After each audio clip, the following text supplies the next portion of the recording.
Part 1. Introduction to Arduino board. This is an Arduino Uno board. It is a microcontroller, which means that it can be programmed to control input and output signals of different components. At the bottom, this is a location where power can be tapped from the Arduino board. There is a 5-volt pin and 2 ground pins located here. The 5-volt pin represents the positive terminal, while the ground represents the negative terminal. There is also a 3.3 volts power source, but usually we will be using the 5-volt power source. On the right, we will see 6 pins ranging from A0 to A5 and labeled analog in. These pins are input pins used for analog inputs and mostly used for sensors to send signals into the Arduino board.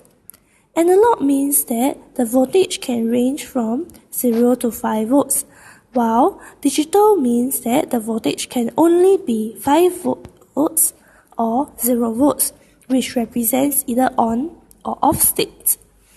Input pins means that the pins can receive signals from a component, while output pins means that the pins send signals into a component.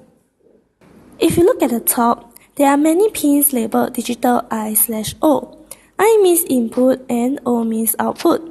These pins are used as digital input or output, and they are mainly used for components such as LED, motors, buzzer, and other kinds of output. It can also be used for digital input components like your switches and your tilt sensor, which can also only indicate either on or off state. The Arduino board cannot function by itself. It requires instructions to control the pin.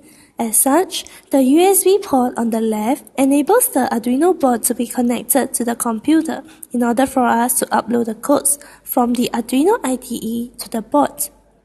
The USB port also serves as a power source to power up our Arduino board if the codes are previously uploaded into the board. Alternatively, we can also use the external power source jet located next to the USB port to supply a power source to the Arduino board.